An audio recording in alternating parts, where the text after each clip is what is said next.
guys, Eric Inielli again. Today we're going to see if the snap-on, the EEMS300, we're still going to see if it's a workhorse or if it's a waste of money. Like, is it still relevant or is it a dinosaur and just move on? I'll tell you my opinions as we go. I don't want to talk too long. Let's get right into it. We're going to go with the OBD. I got Aaron's car in the garage. It's just a 2007 Charger. Nothing wrong with it. So we could take our time. I could explain a couple things as we go. So here we go. Okay guys, first thing about the Modus, it's big, it's bulky, the batteries are notoriously bad, the screens are notoriously dim.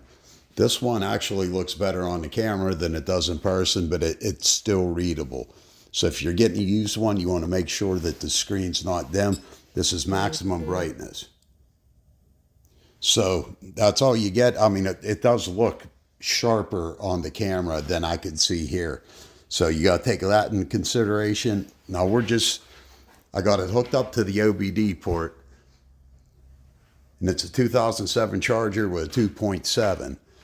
I just want to show you some of the things. Like if you just plugged in and you wanted to do just the OBD Diagnostics, you want to see what it got. You'd go to the first one, you'd go to US and domestic, then I'm plugged in, so it's jumping right to Dodge. So I'm going to hit yes. And this is one of the things, I'm not sure if I have the key on, but it's going to ask me the year. We're going to go 2007. And you use everything. It's a thumbstick. You probably use Scanner Dan or use this a lot. That's why it's almost like nostalgic seeing the way his earlier videos. Let me make sure the key's on. You know, you feel a little bit more connected where you learned everything, you know, using something he used. As soon as I seen this on Marketplace, I was like, yeah, it's Scanner Dan or all over it. Okay, I'm plugged in. Now, it's telling me to connect the adapter with K25 key. Now, that's another thing about these Modus is if you're getting them used, things for them are still very expensive. These keys, there's for imports, there's for domestics. If it comes with very few keys, this is a lot of keys for a used one. If you have to buy these are not cheap anymore. But what you do is we're going to look for key number 25. I think I still do have them. There's 24. There's 1. Hard to ruffle through keys with one hand, but I know we have a 25 in here somewhere. All right, guys, that's a rocky start. I don't have the key for this car. This Modus is a 4.5 version. I believe it goes up to 2014. This car's a 2007. I have all these keys, but nothing for a 2007 Charger. So you got to keep that in mind. That you have to have a key for every car you want to work on, every manufacturer. Some of these go up for $100. Some of the import ones, the green ones, these are domestic. So, but does Modus still have some tricks up its sleeve if we don't have a key for a car? Well, let's see. Okay, I shut the light off to give us a little more visibility, but we could still back out. We'll go to global OBD too. I just want to show you the style of live data you'll have. You're not going to have the factory bidirectional controls under global, but at least I'll be able to show you a little bit of what we're doing. See, it even has things like this. This is definitely, let me get a little pointer here. This is OBD diagnosed. That's what we're going to be going into, but it does have OBD training mode. That's one thing about this scope. It gives you an education as you go, and a lot of times it'll save you from having to look up schematics. This is connector information, manual protocol selections. I'm not going to get in all that, but I just want to show you that that's available. It kind of teaches you as you go. We're going to start communication. There's connector information, manual protocol selection. See, it wants key 20 now. It still wants a key. So I'm going to get that key and I'm going to show you how they work. That's pretty cool that it still actually wants a key because I want to show you how that you have to do every time. Right, this is key K20. Now I'm going to show you where they go. Okay, right up on the actual OBD connector. So I'm going to have to take it out and lose communication for a minute. But there's a slot. And that's where the key goes. So these things can get in the way. If that cord would stay still, I could one-hand it. There's a notch on one side. That's which way the key goes in. So it would go like this. And then you reinsert it. So the connectors are bigger. It's harder to get. Some cars, newer cars, which, you know, you're only going to be connecting for global, it's a little bit harder to get them in there. Okay, now it sees the VIN, number of ECUs, the CAN ID, and we're going to just continue. Readiness monitors, we have those. We have everything you have. It still has the fast track troubleshooter, which on these older models, there are like code tips for chasing certain codes. The digit, the PO. If it's like a PO300, you'd go here. And then the next one's the P200s. It actually gives you tips. Fuel line and air metering, fuel and air metering, ignition system or misfires. So it's giving you a good, that's the PO300s there. Then it shows you the code that you're actually after. Possible causes: faulty spark plugs, faulty spark plug wires, faulty injectors, low compression, or faulty ignition coils. So it's already given us a little bit of guidance. We're just back the whole way out of there. Display current data, freeze frame data, display trouble codes.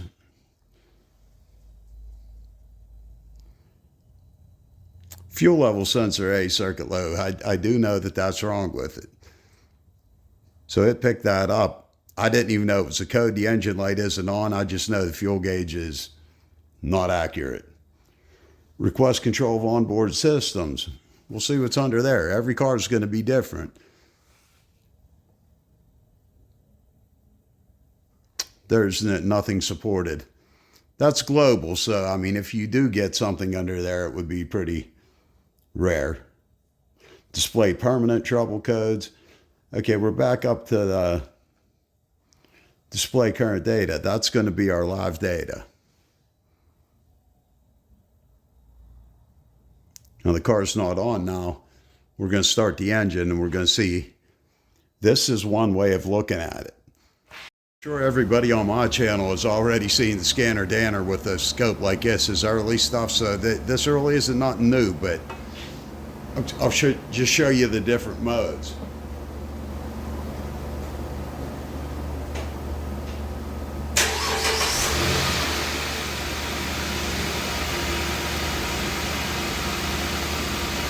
And it is fairly snappy. It's Windows based, so that's another thing to keep in mind. It takes a while to start. And this is one also too, if the car has a MAF sensor, it's actually in grams per second. On like Autels, you have to switch it. But that's just everything you got, and you could view it. That will be the text. You could have 2 graphs. You could have up to 8 graphs. That means you'd be looking at them like that. Let me see if I'll zoom in a little bit more for you. You could look at that many. You could handle 2 at a time. You get a better, bigger screen. Now remember, this screen's smaller than a tablet.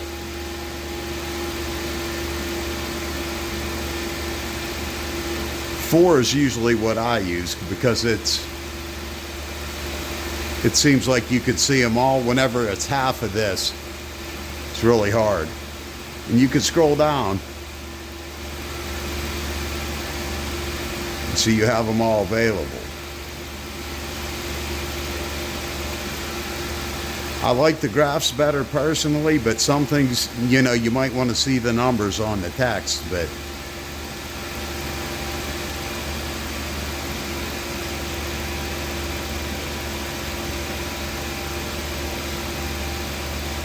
so it's a little bit, you could tell it's Windows based just by the way everything looks. It's not a modern tablet format, but it's still very effective. You could even set triggers on live data.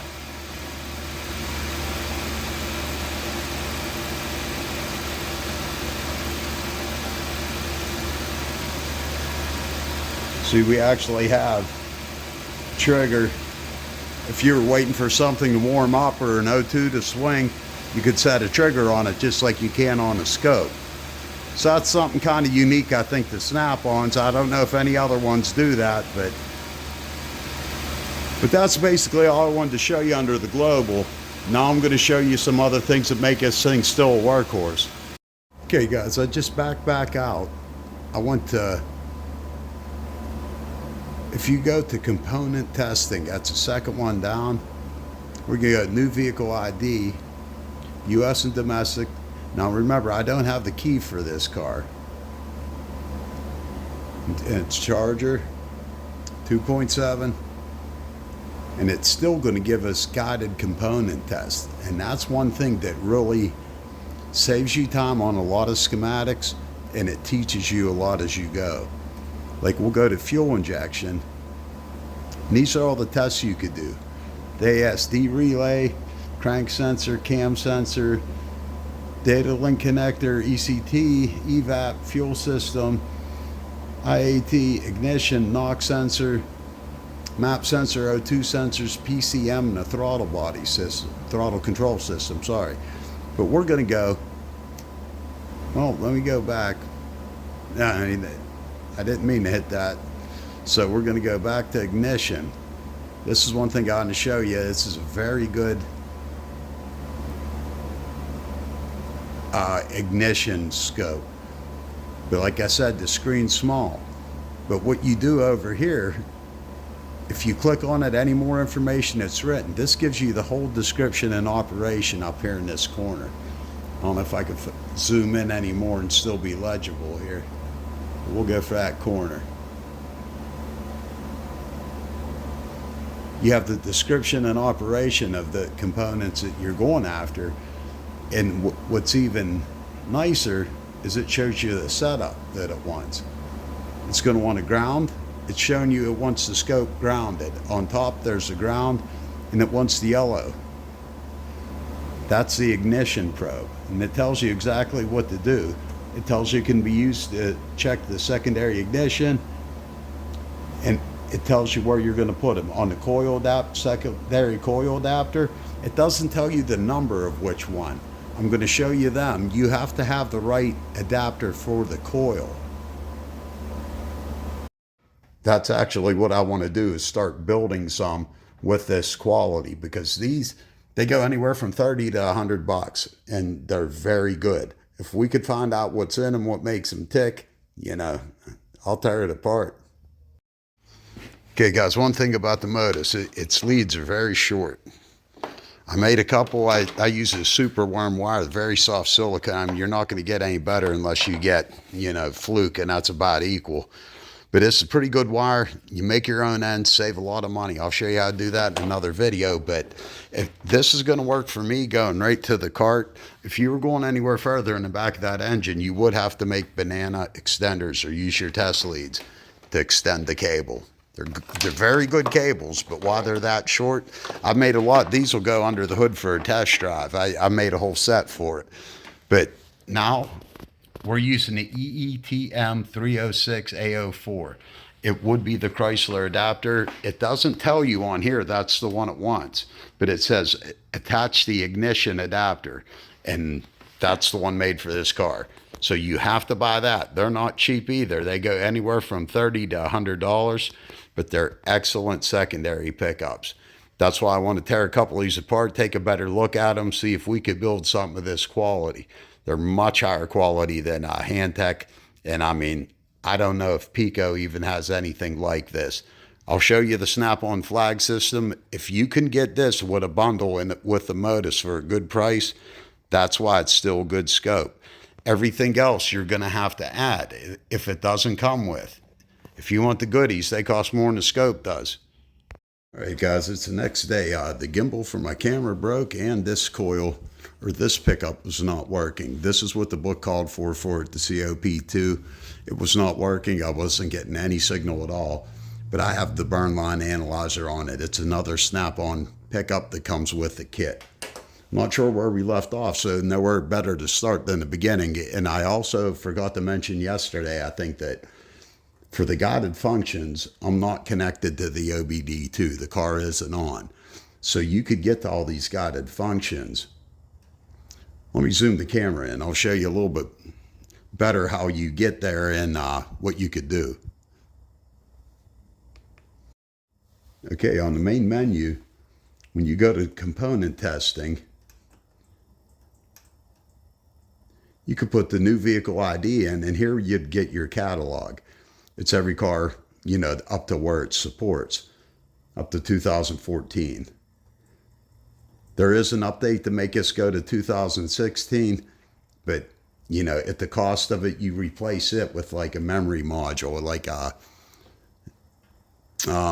it's almost like a disc, but it's not a traditional CD disc.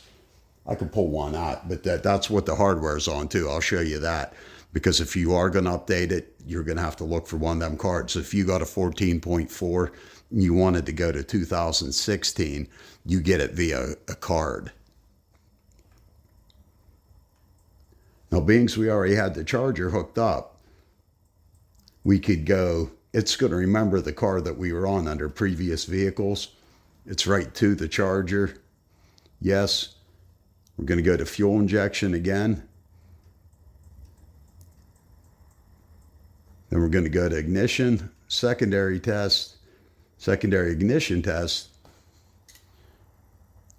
And here we are again, where we have the complete description, or how it wants us to set the scope for this test, a picture, and we have the scope set. But what we're going to want to do is make any adjustments, because it's not the ignition probe that it thinks it is, put it that way. It's the same setup, the same way it goes in. And on the scope, didn't touch anything. This is still the guided test.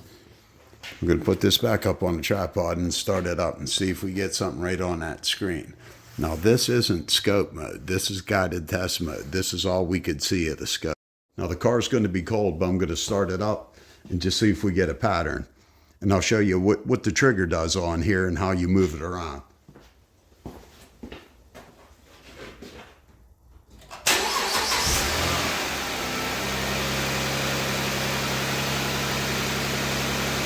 All right, see, we're getting a pattern, but it's moving. The trigger is this crosshair. You move over to the trigger, the last key. Now you have control of the trigger with the joystick. And you just bring that down. It disappears when you hold it down. So you want to, when you let it go, it reappears. It shows you where it's at. Now we could see we need to invert that. So I'm going to go over to channel 1 on the bottom. And we can see it's inverted. There we go. Now we're getting a good burn line.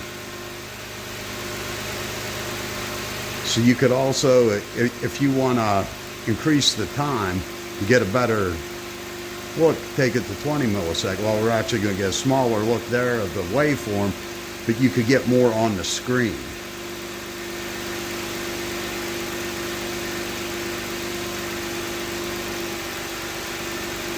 Now we could see several patterns on it.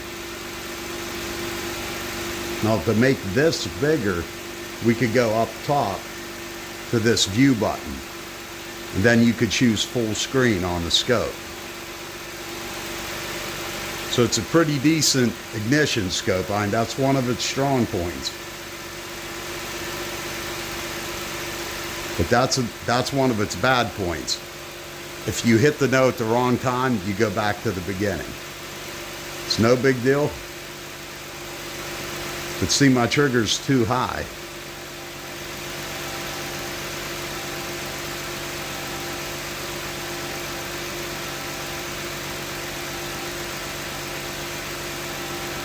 And it's probably also inverted again.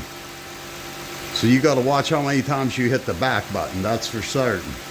It's not very forgiving. It's like not one button to get back. You have to go change all this again. There we are with our burn line. We'll go back up top. View it full screen. So that's one good thing. Beings were there. I'll hit the throttle once, just show you what it looks like under acceleration. We're not really testing nothing, but you know, just to give you a view in case this is the scope you're considering.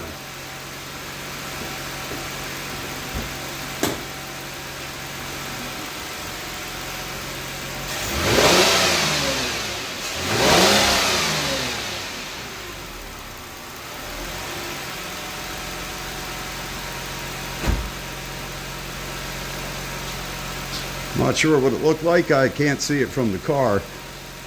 But one thing I want to point out is this blue line up here. That's its buffer. It's greatly, let's see, I backed out again. Back to where we were. See, it's tricky. No, it's not that it's tricky, it's not forgiving.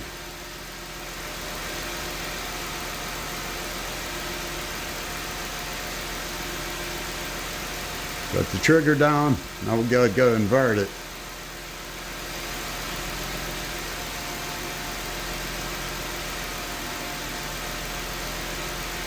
Okay, there we have it. Now, as I was saying, this buffer up top.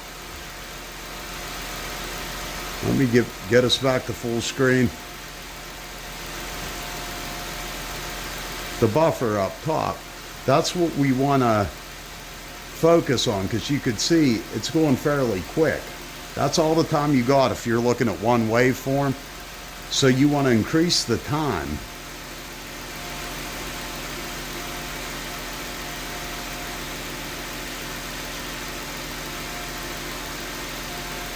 At a second per division, you'll be able to see the kV spikes like that. Again, I'll hit the throttle, just show you what it looks like when you accelerate.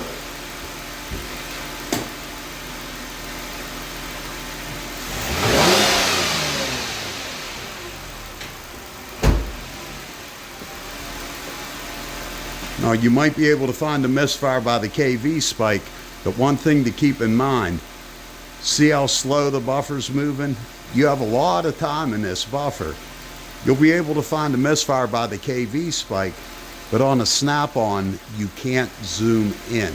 You could only zoom out. It's completely different than like a Pico, H-scope, or even a Handtech. Or the Handtech or the Mixig actually too. They all work the same way on recording. This, the more time you got, the smaller your view is. If you were looking at them burn lines, you would have to go down. Say we'll go half that to 50 milliseconds. Now you got a pretty decent burn line there, but look how fast that buffer's going. You don't have much time. And if you want to catch something, you have to pause it up here. Like if you feel you heard something in this buffer that you want to take a closer look at, you have to hit pause. And then on the play, the zoom in or the zoom out, that's all you could do. This, I believe, will take it the whole way out. Yes, I will take it the whole way out. And you could have any of these increments of that, but you can't make it smaller. Make it larger, I meant. But to take control, after you hit pause, you click on the playback, and then you could move this cursor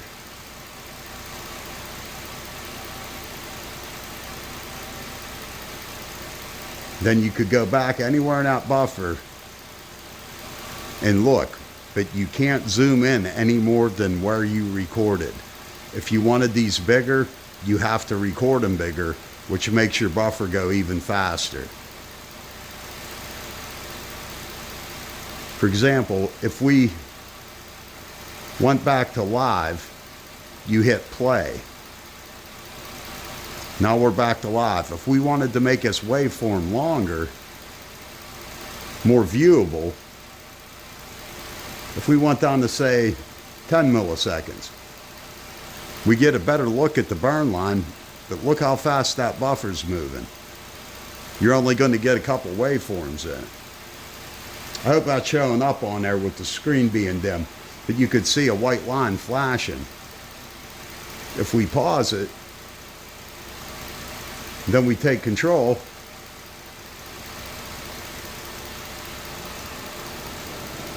and you could see it moving up here. That's the buffer. We still haven't got there. There was our second waveform. So you're only going to get a couple on here. If you want to look at them that big, it has a short buffer, but if you're looking for KV spikes, the long buffers, that's good enough. All right, guys, as is expected, Snap-on does do very good at ignition, especially with these expensive, I mean, sometimes on eBay, I've seen these go for $100. Here's a close-up of what's in it. I'm going to end up, you know, taking it apart to find out what it is. There's no part number on it. That would be too easy. But say you got a Modus and you were going to make your own leads or use leads from another system. Well, this is a paddle probe. I forgot I even had this for a while. This is for the U-scope. This is about as cheap as a paddle probe as you're going to find, which it's still a good paddle probe. I mean, all you're doing is putting anything like, if you see my one video where I used the Euro and it actually overscaled the scope. So, I mean, you could put anything on there. What they're mainly using is copper. What Snap-on does is, you know, it's different for every coil. They have a way it's supposed to be more sensitive. And this one, you could get ignition secondary on some cars that you can't, you know, easily with other paddle probes, especially a Handtech HT25. They're finicky. I've used that, not got a signal at all, and picked up a beautiful waveform with this. So, you know, it is what it is, but I wish we could build them. But we're going to use this and just put it on top of the coil, keep everything right where it's at, and see what we get. Okay, I put the regular leads that come with the Modus for channel 1, yellow and yellow. I'm just putting, well, the black with a red alligator clamp right to the strut power. I'm just plugging this in. This is BNC. So this works on anything, any scope that accepts BNC, or it's easy enough to use an adapter. I'm going to just start the car up, hold the paddle probe over it.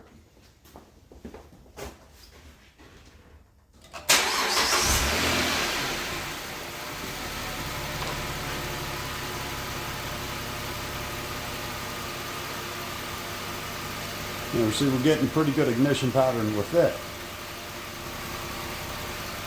You could, again, we come back and we're going to make the time shorter.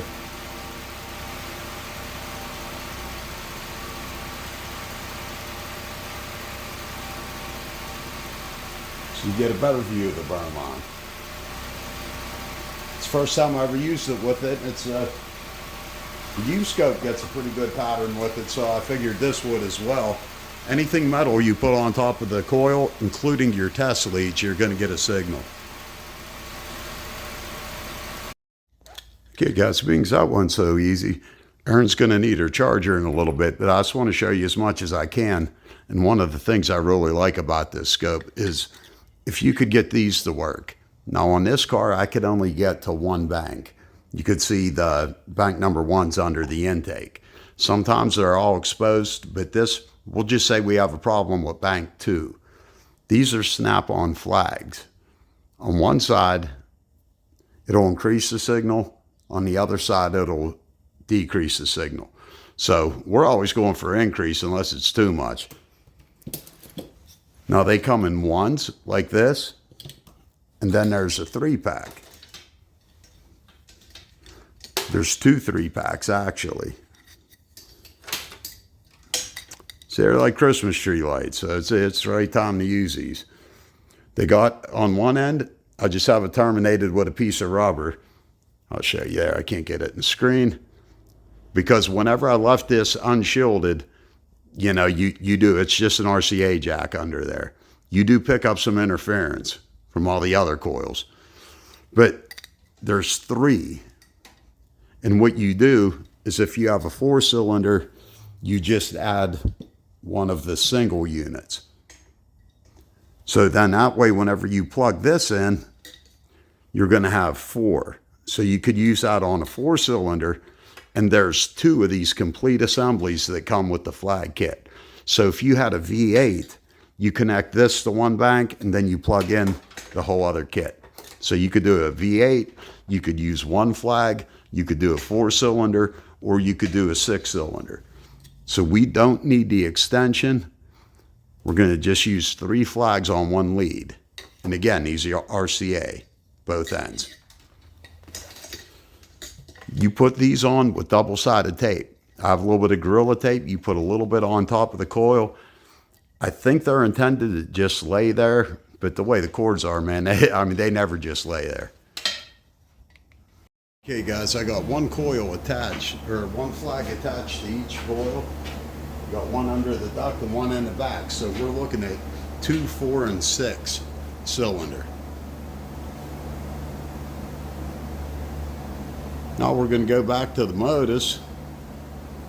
Right where we left off, we're coming out of the guided function test. Let's see if I get you in there a little bit better.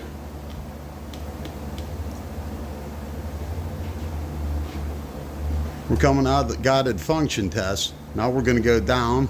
It has a graphing meter and it has a digital meter also, but we're going for the scope module.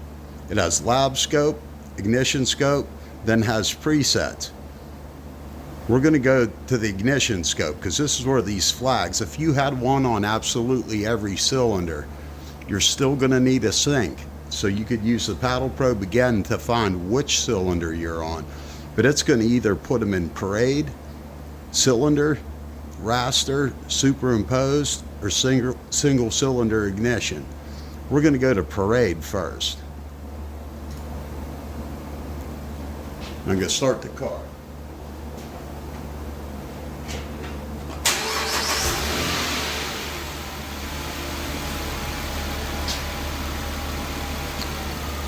Okay, you could see we're picking up, but this is going to be labeled for like a whole car, not just one bank.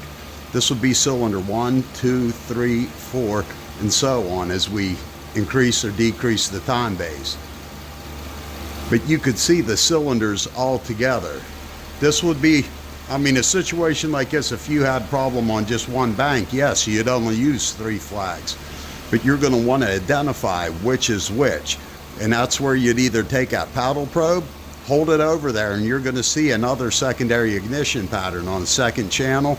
And then you know that's number 2. Then you got 2, 4, and 6. So you'd be able to rev it, accelerate, do whatever, go till you see that ignition break up. But it's the same thing as far as recording with the buffer. But look how long that's going now, and we're getting a pretty decent view.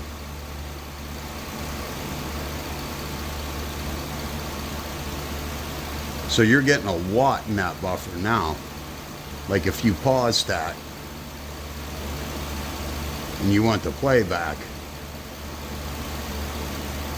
and you see this moving up here, that's how much buffer we got. We have all them patterns saved in it. And you could also save, you could print, you could save these waveforms to the modus. I've not tried to transfer them, but there is a USB port in it, and I believe you could link it to a computer. I've never tried to move them to Microsoft. But you could see a lot of the KV spikes we don't see, but we do see the ignition, the burn time every time. That's what you'd be looking for. You'd be more focusing on that than the KV spike right now. Now this is superimposed. Seeing the same thing, only it takes you there from, we got there through raster, but it's also on superimposed in single channel ignition. I'm not sure what this will do with the flags hooked up, but see the time base that you got. But you'd only be looking at one channel, and it's waiting for the trigger. Let's just see what it does with all three of them on it.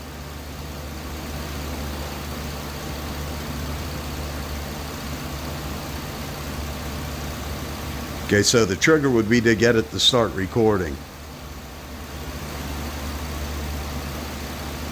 But remember, you can't zoom in on this.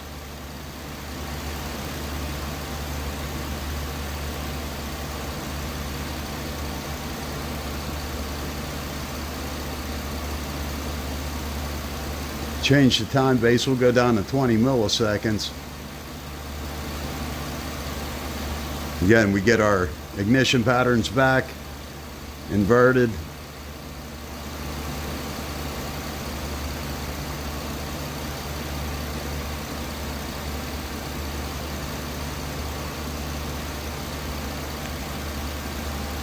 But see, it still has it laid out.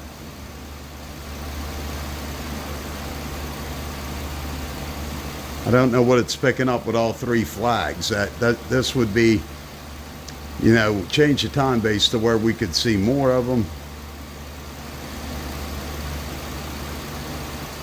Still only seeing one at 50 milliseconds.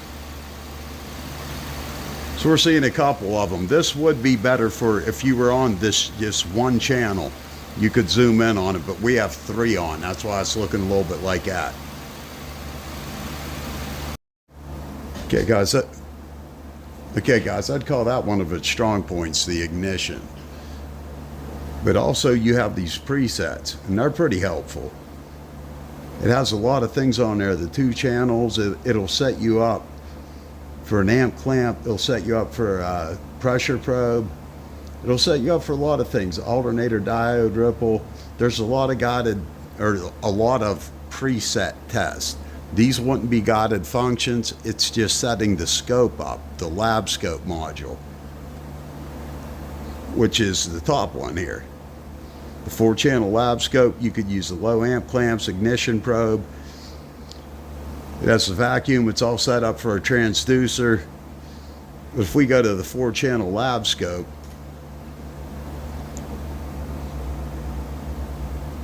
I'm not sure on this, I can't remember. Oh, wrong way. If it's already set up for 4 channels, or if you have to turn them on or off. I know the Handtech you have to turn them off. Channel 2 is displayed. Okay, we're going to want that displayed. Channel 3 for now. Okay, it's not displayed. That's where we're going to stay. Let me show you what I'm going to do next with it. Guys, just for something fun and simple, this is a pulse sensor that I made myself. It's I just got it in PVC housing, and then I have a piece of hose. I'm going to put this up in the exhaust, and we're going to see if we could time number 1 cylinder, or identify all the cylinders just by putting this in the exhaust, and then we're going to put a paddle probe on cylinder number 2, because it's easy to get to, and that way we'll be able to identify every cylinder's pulse. Good way of checking exhaust, looking for burnt valves, plug cats, anything like that. Okay guys, I moved the scope towards the back of the car. Now, the thing with the Modus leads, they're that short. So I put some ones I made, and like I was saying, if you make good quality leads, extending them doesn't matter. You're going to lose some signal, but I mean, not enough that's going to affect us. I'm still going to use the U-scope paddle probe. I have the channel 1 going into the pulse sensor. There's the pulse sensor. I just put it in the exhaust. Sometimes, well, we're gonna find out if it's waterproof, huh? Sometimes I just put a clamp. I have a brass piece under here, so this isn't pinching the hose. If you keep, like if you're doing a lot of accelerations, you're gonna blow this out of the pipe. At idle, it usually sticks, but if you just get one of them spring clamps, it'll usually hold it in there. But if you have a piece of brass, you have something you could tighten without affecting your signal. I just put it in there, and I'm using its own weight to hold it back. So as it pushes, it's not going to just blow it out real easy. All right, channel 1, or this is channel 2, the green channel. It's on a 5-volt scale. Channel 1, I have on a 200 millivolt scale. We're on a 200 millisecond time frame. I'm going to turn the car on. We're going to see what we get on the scope.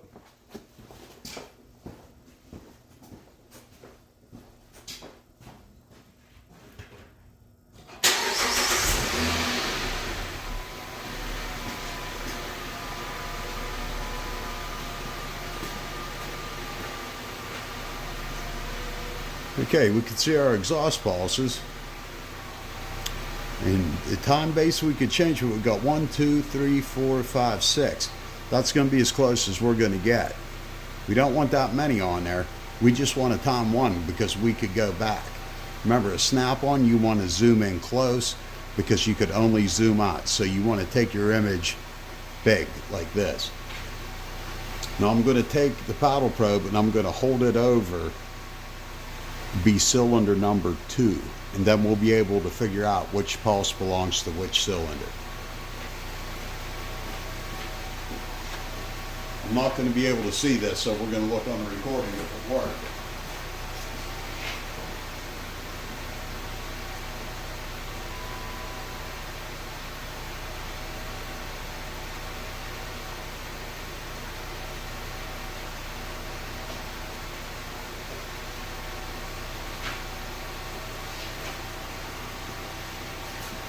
All right, let me shut the car off, but before that, I'm going to go up real quick and pause this. If you don't pause this, you'll lose everything in your buffer. It'll just keep writing. If you were going to try to analyze this, you'd go up to the zoom menu. We're on ×1. You could go to ×2. And let me zoom in there in case you just can't see the ignition event, but I mean, you can see it. We're seeing 1 ignition event, we're seeing 2 ignition events. So this is a V6, so we're going to go 1, 2. This is the pulse it should have made right there. You could put cursors on, you know, that just help keep you straight while you're counting. Just to make sure you have 6 of them in there. But now, I haven't seen horizontal cursors. I believe it only has vertical cursors. I've never been able to find a horizontal, so that don't take me wrong, they might be on there, but I haven't been able to find them. All I could find is the vertical. But you just time everything like that. If you've seen one of these pulses that was really weak, then you might look for a burnt valve. You know, if you don't see a lot of good pulses, if you're seeing more of a straight line, like you might be looking at a plugged exhaust. Sometimes you'll get higher pressure out of a plugged exhaust too. You'll get, one of them will be very high, and then you'll see as it can't breathe, they'll get higher and higher as the engine runs and builds more pressure. You know, it's something that I haven't done a lot, but I like plugging it into a lot of known goods. I've never actually used a pulse sensor and exhaust to find a bad exhaust valve. I usually find them with a bore scope. This is just another way of doing it.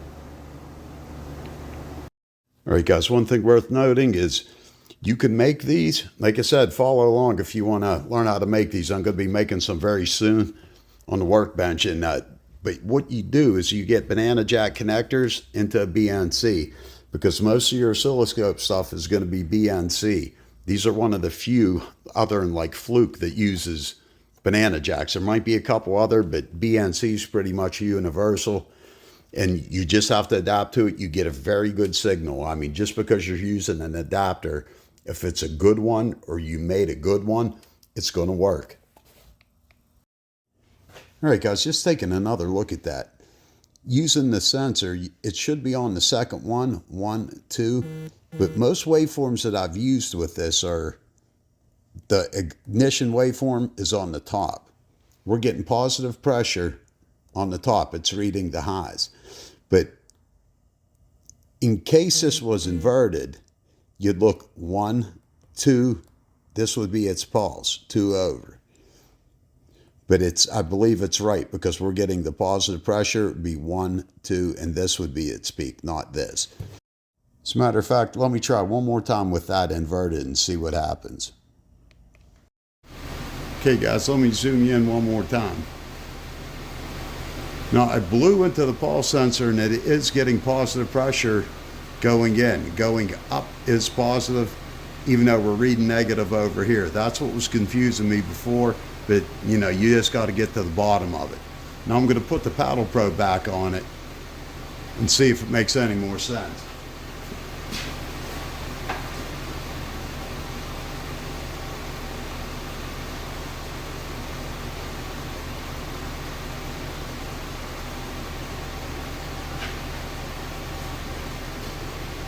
Okay, if we pause that, preview, go back.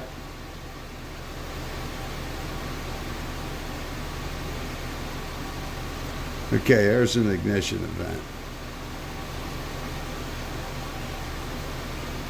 We'll bring channel 2 down.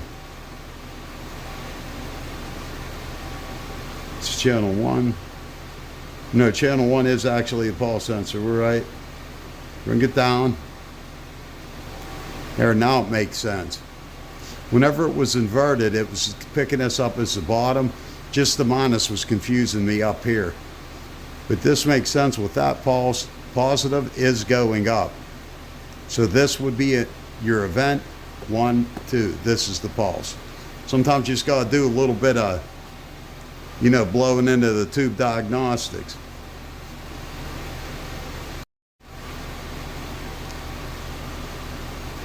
Okay guys, next I'm going to pull off a injector. Number 1 injector's or number 2 injector's easy to get to, so I'm going to be pulling off this injector, but I'm going to sync it to number 4. Well, no, there's still going to be a spark event, so we're still going to be able to see which one's number 1. But just let it play. I'm going to hold the paddle probe on and unplug number 2 injector.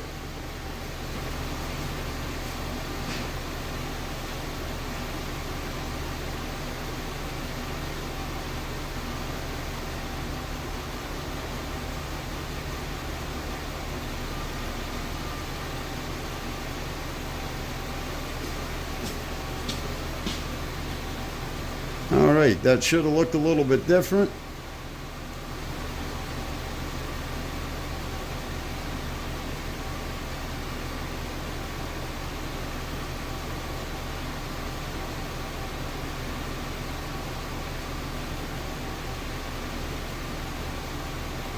There we go.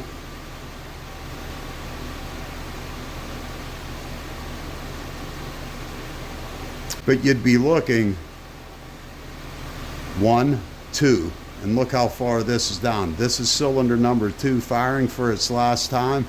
The ECU shut that coil off between here and over here. It just shut the coil off that quick when it realized that injector was disconnected. But the next, the falling point here, and then we get a higher pulse whenever it picks back up. But number 2, you could see how much lower it is than everything before it. So right there, that's where you'd be looking. If you had a fish bite misfire, and that only happened once while it was in your buffer, you'd be able to go back and identify which cylinder. All right, guys, I shut the light off because this is pretty small, but I just want to show you something.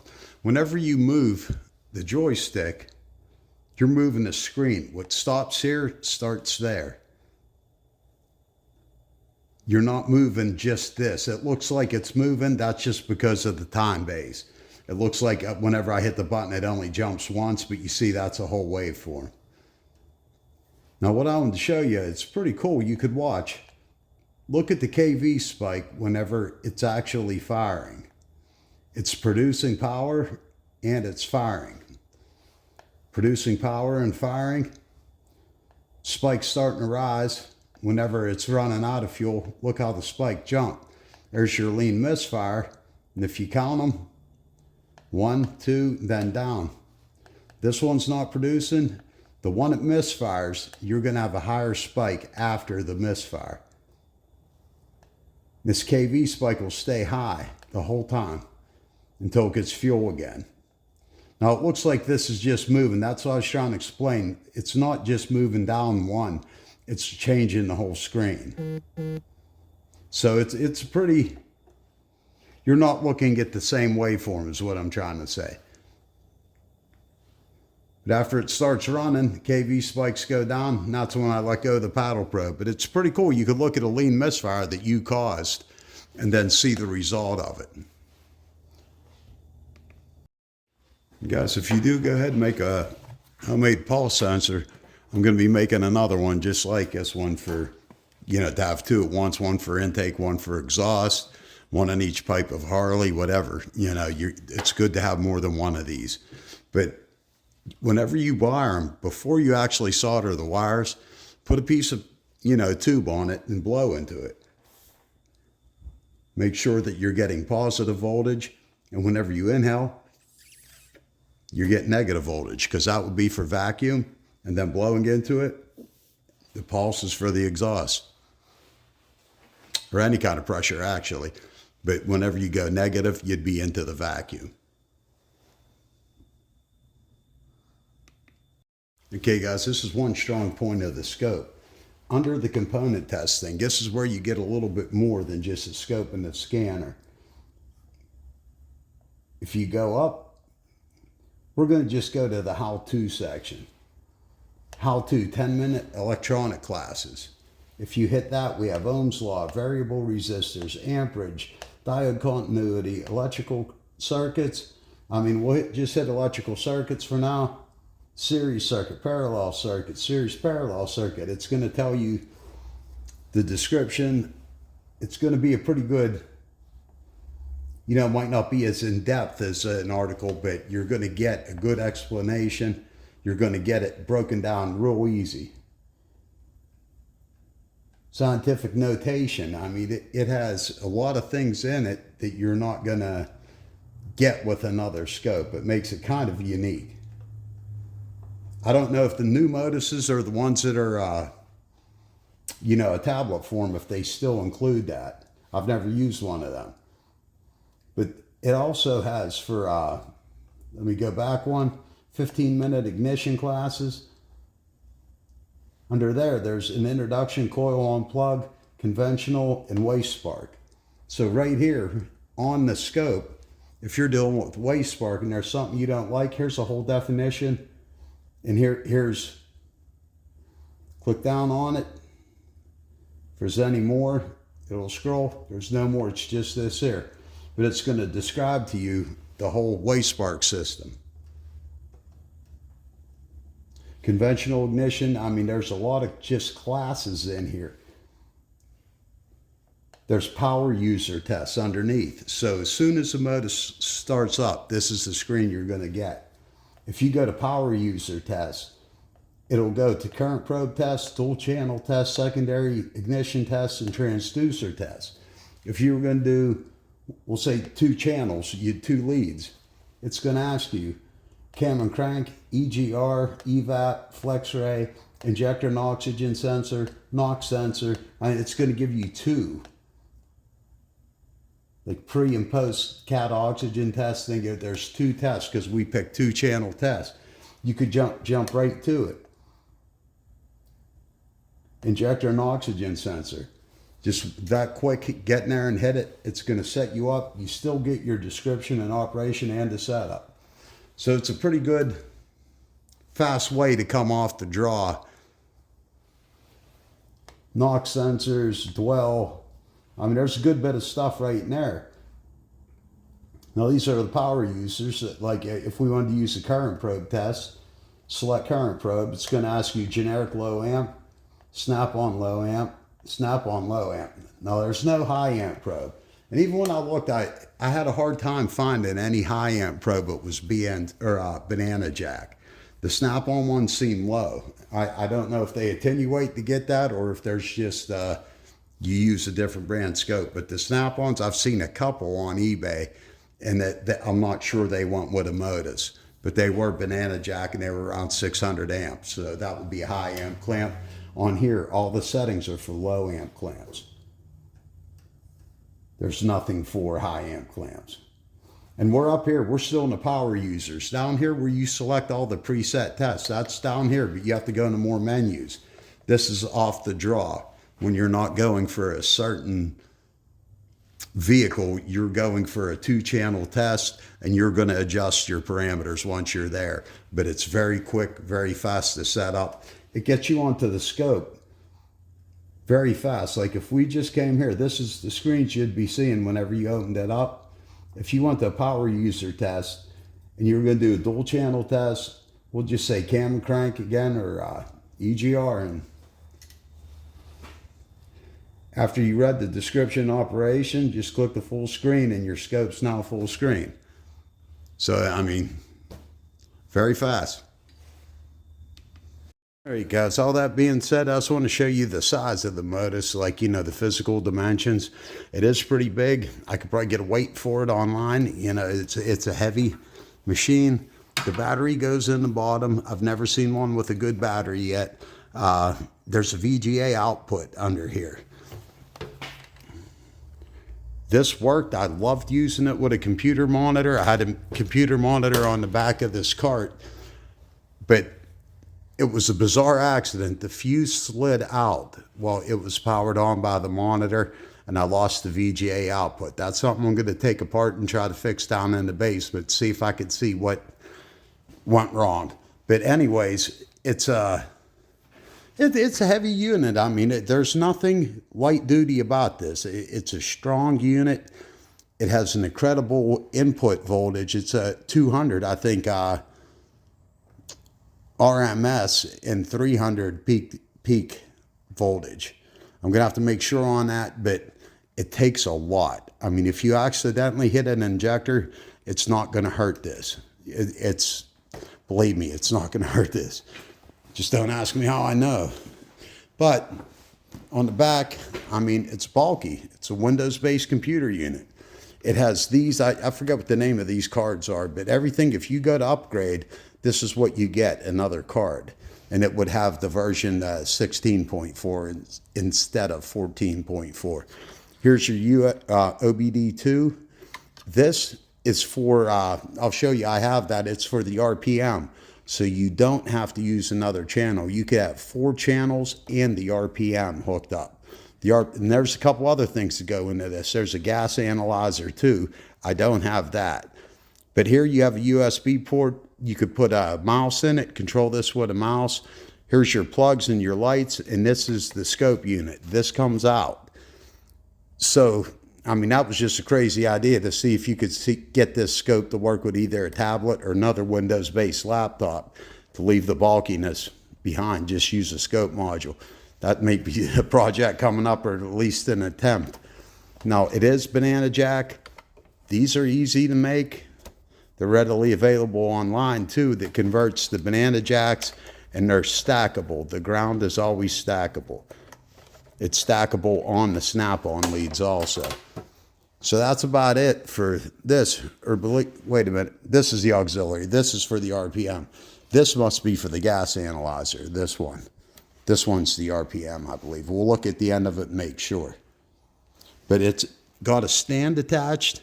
It's got a fan. It's got an air filter for the fan. I mean, it's a bulky unit, but if you keep it on a cart or something like this, it's not that bad.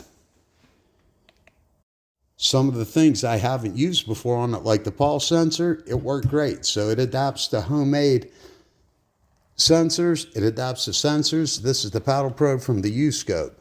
So it used this, which is a much cheaper scope than the Modus. So it's going to use our homemade, good. It's going to use the Handtech, the paddle probe, good. This Handtech coil on plug, and this is the RPM. So let's look at the end. Yes, that goes on the end where we thought it did. This is the RPM trigger. You know, it's really good quality. Everything with this, the cables are like of the highest quality. You're not gonna, I've had Autels, and Autel doesn't give you anything like that. You know, it's they give you more. Even the OBD connectors, that's two of them put together. The kit comes with two of them.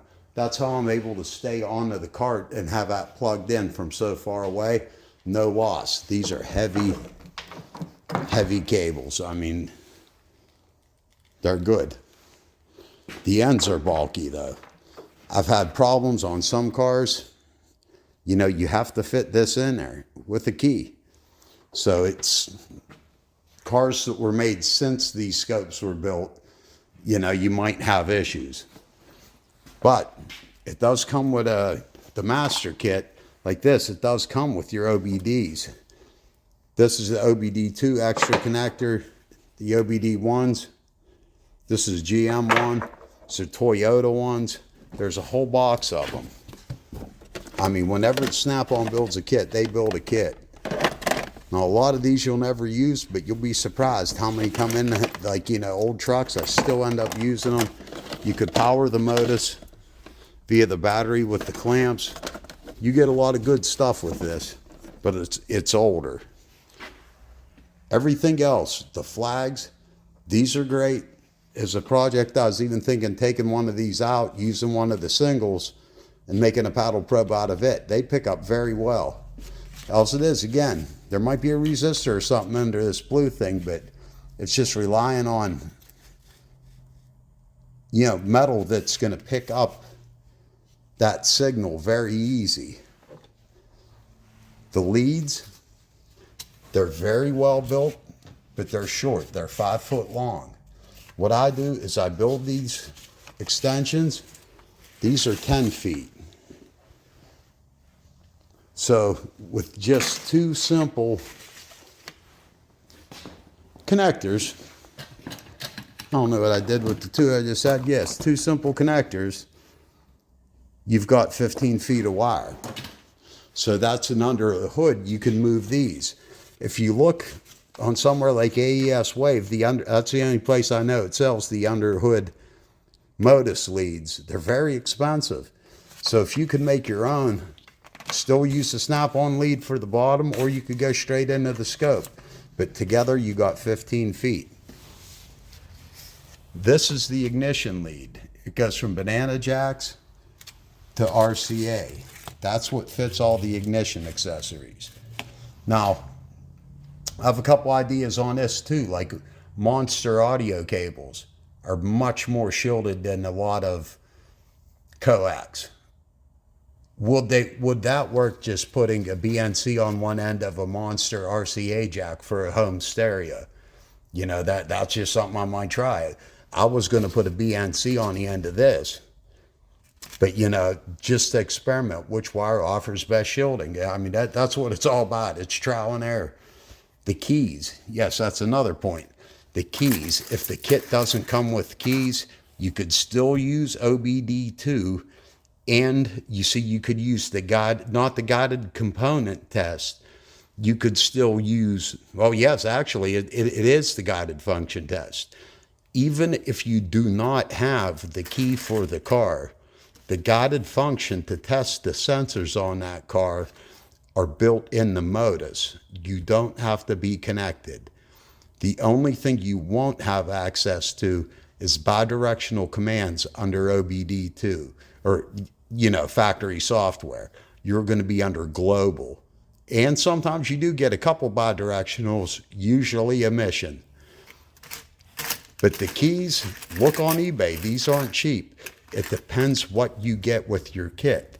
Some of these leads or pickups are cheaper than the others. This one, I mean, it's very expensive, but it's very good. I mean, it should be no problem to desolder this and figure out what it is on there without harming it, but this is the only end I could see. The magic is under this box somehow, but this thing is the most wicked secondary pickup I ever seen. Now, if we could put that on the end of a paddle, if we can make 6 of them and put them one on each coil, I mean, it's all up to you guys. This stuff's all universal, and follow along. I'll show you how to make every adapter to fit into these. So it depends what you get. There's a lot of these I don't have. Some of these, this isn't a paddle probe, this is for a Taurus. It's an RCA Jacko. So you have two of the oddballs, the banana jacks and RCA. As far as an oscilloscope goes, we're usually in the BNC, but it's easy to make these leads and make it adapt.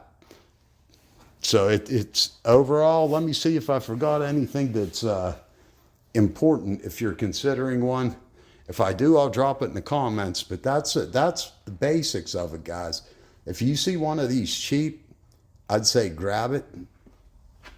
But if you're looking at on eBay at what they still want for some of these, I mean, at $500 with the kit, and I'm not sure how many keys come with it. I don't think the ignition modules comes with it. And you have to see, some of these only come with two leads, the white or the yellow and the green. You know, some come with all four. You could make all four. So if you could get a newer, better condition Modus with no accessories, you know, you could still use a badass scope. And it's great. It's a great scope. I loved using it with the monitor. You get to see this little screen in whatever size monitor you put up there. So it is adaptable. I got to find out why mine. That's going to be in the back alley basement on the bench. I'm going to take this apart. I got a bad feeling because it seems to come from like a RAM card is where it gets its VGA graphics.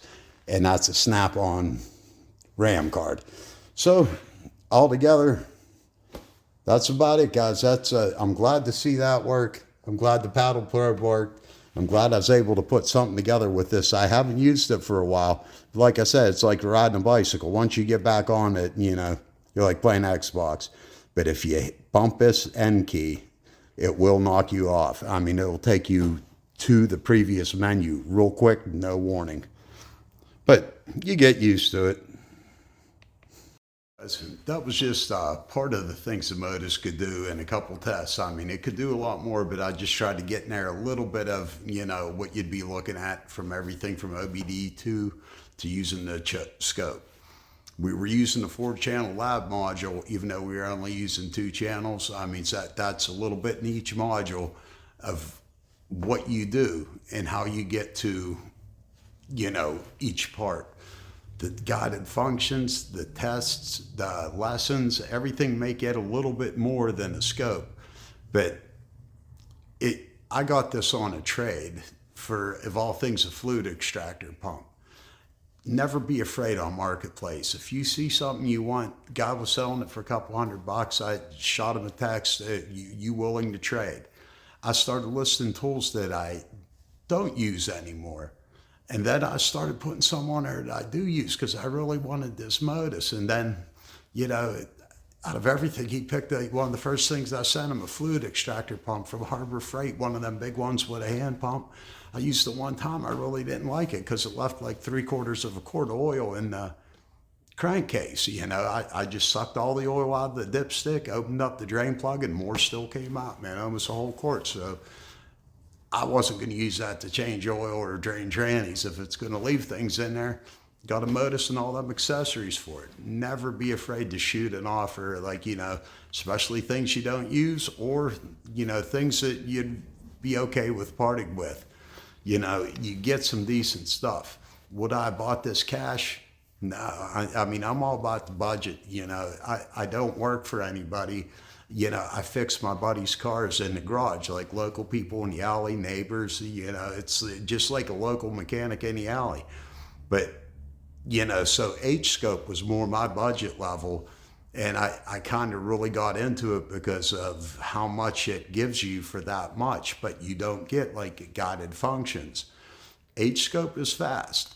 U-scope is fast. A lot of scopes are fast to get on the signal, but a lot of times you're going to be like, well, you know, nothing's obviously wrong. So you're going to have to look up some schematics. You're going to have to look up testing procedures. The Modus, even though it takes longer to set up, once you're set up, it's a bear. Because after you check the live data, after you check the codes, you could just jump right to the scope, right to the guided functions. It'll tell you what the values should be which wire to back probe and what the connector looks like, and a quick description and operation. It's not always in depth. It's not always accurate. Sometimes if you still see something weird, continue looking it up. But usually everything, like a map sensor's voltage, it's going to be in there. It's going to be right. A lot of things, the MAF sensors, O2 sensors, they're right. You know, if you see a weird looking, if you see like something that looks like an AC wave on something that's supposed to be a square wave, then look it up. No, I mean, don't just say that part's bad. I mean, make sure that the snap-on's right. It's not as good as factory service data, but it'll get you ahead. You won't have to go to another device, get on All Data, you know, get on Mitchell, something like that. It's going to give you them little pointers. It's going to give you them little lessons, and it's going to tell you Snap-on's theory of operation. So that's a big plus. But one thing, I mean, I love using all these scopes. I love using, you know, I got multimeters everywhere. I mean, I'll use any one. I like using tools I haven't used in a while. I like getting out the Handtech 1008C. You know, I still love using U-scope, 8-scope. You know, I love the Mixig Vado. Those are the only ones I can compare things to. But the Modus, I'd say if you started with a Modus, your next scope should be another Snap-on product. The way they do things different, where you take a picture of or you take a waveform big, and then you could only zoom out. So whenever you're looking at your waveform on any other scope, you're looking long and then you're zooming in. On the Snap-on, you're taking it small and then zooming out. So, you know, you got to make sure you get what you wanted, because you can't zoom in anymore after the image. With Mixig Vado, it has problems like that, zooming out or making the image bigger on your screen than what you recorded it in. It has issues like that. 8-scope doesn't have any. You could zip and zoom with that. But if you're going to get a Modus, stick with Snap-on. I wouldn't put all that, learn how to use a Modus in Snap-on's way of using a scope, and then jump into a Pico. I mean, you could if you wanted. I mean, if you're just, you know, playing around, yeah. But if you're going to get into the Modus platform, even though this is an old Modus, the new Snap-ons are still very, very close to it. So the way they work, even though this is Windows based, it's still Snap-on system. The time bases, I mean, the tablets are different. They have the pinch to zoom also, but this one, you know, it's just, I'd stick with it. Your next scope, you should be saving up for, you know, another Snap-on. If you start with something else like 8-scope, you know, and you want to advance from there, you might want to go the Pico route, because they're more like a Pico. You could do a lot of the same tests. On this Modus, I couldn't even find horizontal cursors. They might be there, you know, but, and I've used it a while, and it's like, you know, I've never seen them. So it got pluses, it got minuses. I just hope I showed you what you had questions about. If you want, I'll do a video on any of the scopes I got and just exclusively tell you what its pluses, what its minuses are, not really compare it to nothing else, just tell you what's good and what's bad and where you might find problems. But that being said, you see the accessories that go with it. If you're not getting them with it, you know, build your own what you can, or even if you could find these accessories without the scope, you could use them on any scope. You could use them on Handtech, you could use them on U-scope, you could use them on 8-scope, and you could use them on Mixig. I've used almost every one of them Snap-on accessories, including the flags, on every one of them scopes. I've used the pressure transducer on the U-scope. I mean, in cylinder, you know, you're getting the same image, only one channel and small, and you have nothing to sync it with, no firing event. But, you know, they do work. A scope measures voltage and time. The biggest differences between these scopes are the banana jacks and the BNC. Other than that, you know, it's all about the manufacturer. You get used to it, and then you start rolling with it, and you find its own strengths and weaknesses.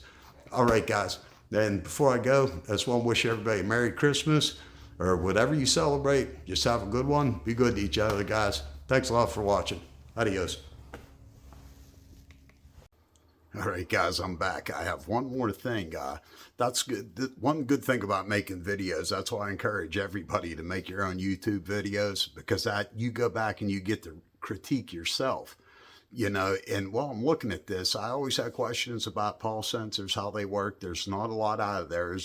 There's a lot using them, but there's not a lot about how they work, what to expect. But just in case you didn't, I mean, you never do go for the modus route, I still want you to walk away from this with something, that it is going to help you no matter which scope you pick. I hope some of that did, but this is going to be just things that make sense. That's why I was flipping at inverting the waveform of the exhaust. I'm figuring we're in the exhaust, right? We should have positive pressure. Even double checked, even though I used this sensor once before and it worked right, whenever I did build it, I blew it and I sucked, and then I wanted to see what it did on the scope, and then I made sure it was wired the right way before I soldered it. But you still start doubting yourself. We're in the exhaust, right? Why are we getting negative pressure? So this is what's in the pulse sensor. This is a piezo sensor. This sensor, it produces a voltage. This is what's in your smoke detector. This is what's in this. They use it for a speaker in the smoke detector. It screeches if you apply voltage to it. But if you hit this with a force, see how there's like a sponge on top of it? That's what produces the voltage. When you hit it, if you hit it hard enough, you can start your grill. I mean, that's the idea of these sensors.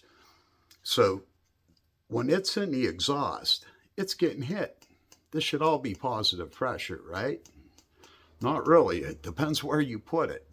The way exhaust works is you have a flow of positive and negative pulses.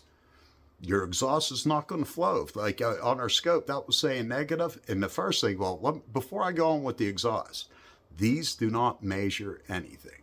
All they measure is how hard they get hit. That's it. Nothing.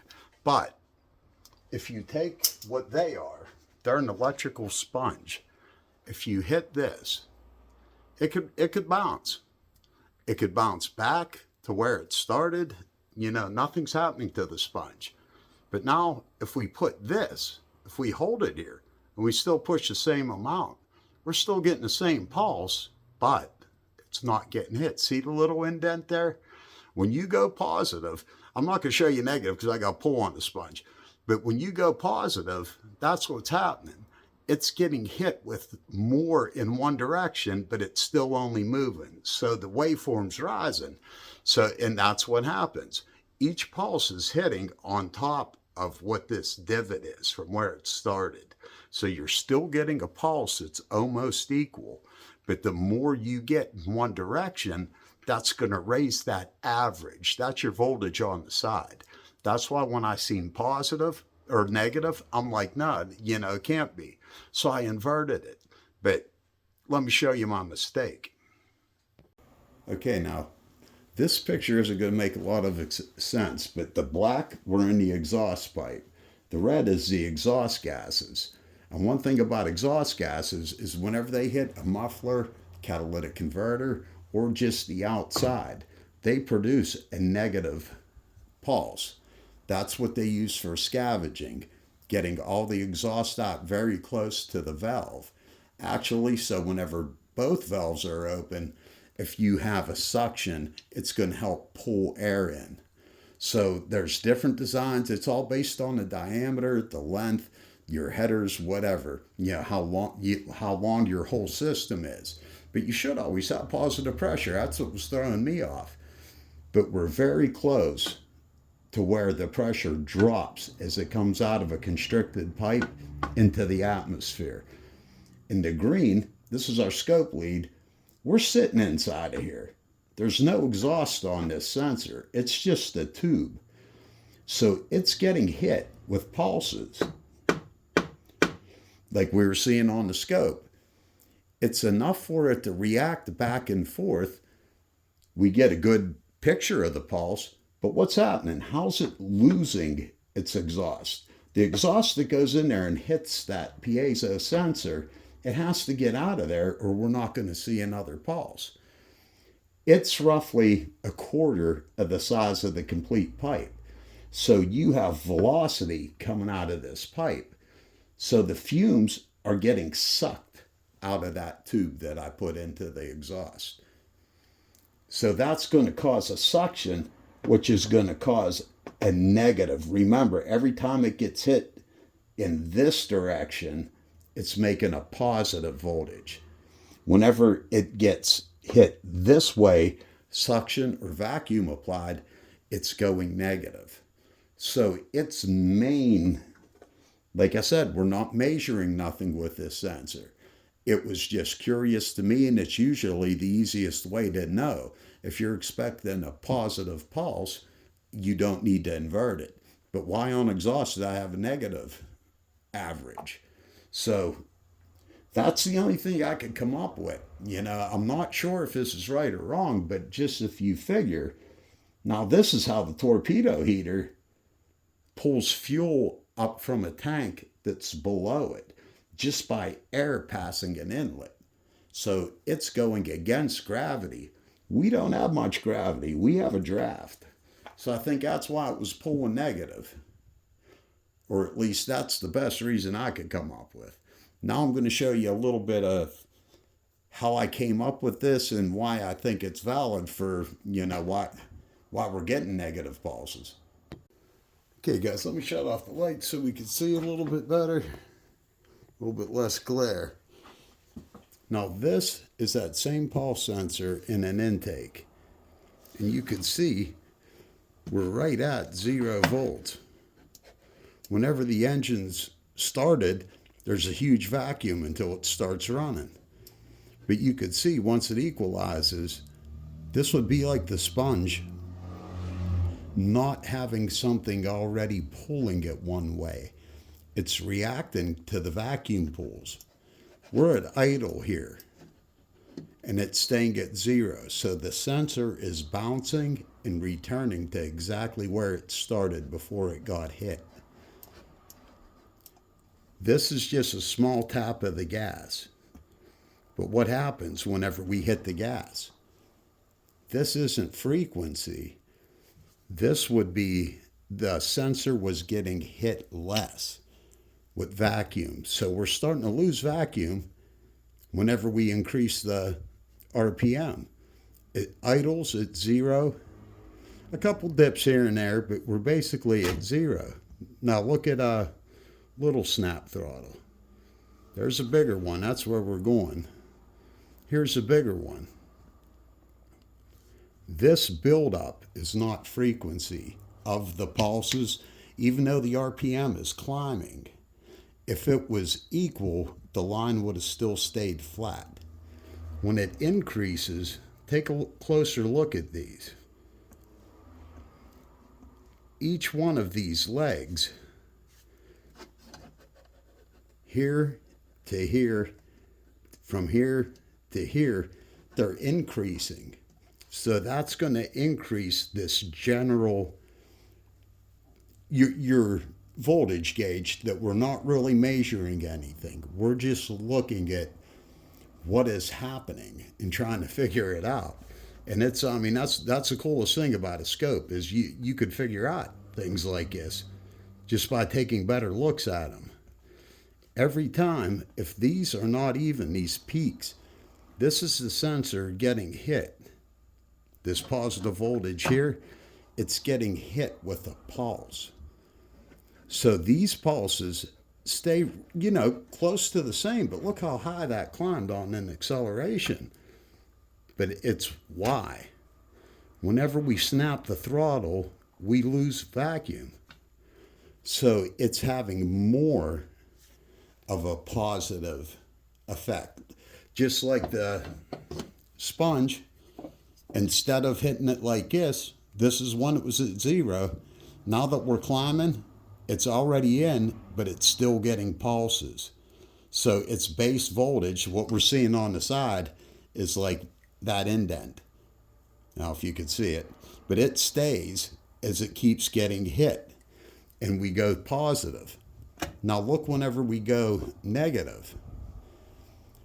Look how far it gets pulled down. And after we snap the gas pedal and the throttle plate closes, right in here, what happens? Massive amount of vacuum. So it goes straight down.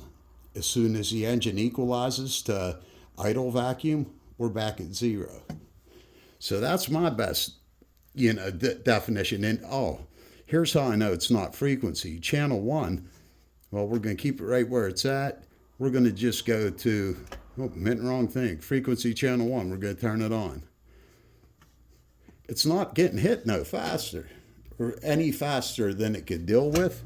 The only rise on the frequency at all happens during that big snap, not the snap, the vacuum. Whenever that throttle plate closes, that's it right there. There's a huge amount of vacuum where this thing just flutters like a butterfly. Look at how close the lines are together right there. That's our only change in frequency. This thing was more than capable of dealing with the pulses as they came. It was getting hit more at places, but it wasn't that drastic that it couldn't return to this, to the sponge without getting poked. That's exactly what that sensor's doing. And I think that's what I mean, guys. If you got anything to throw in, please leave it in the comments. I know as RPM increases, the frequency increases. But what really set it off, you could see right here, it's just happening more when you close the throttle plate. It's quite capable of dealing with it. That's the bottom line. When we get in a situation like that pulse sensor in the tailpipe, it was pulling it down just because of the way it was scavenging the fumes and the way it was basically exhausting into the exhaust, I think. All right, guys, this is it for sure. I just want to wish you all a Merry Christmas, and I hope that made a little bit more sense. Hope you enjoyed yourself. Everybody got a little something out of that. One thing I want to add, these piezo's, these pulse sensors, you get a whole box of them for under $10. There's 20 in here. I mean, there's still another layer of them. I mean, they're very cheap sensors to make. So, all right, guys, have a good one. Stay safe, and see you again pretty soon. Have a happy new year if I don't by then. All right, guys. Adios.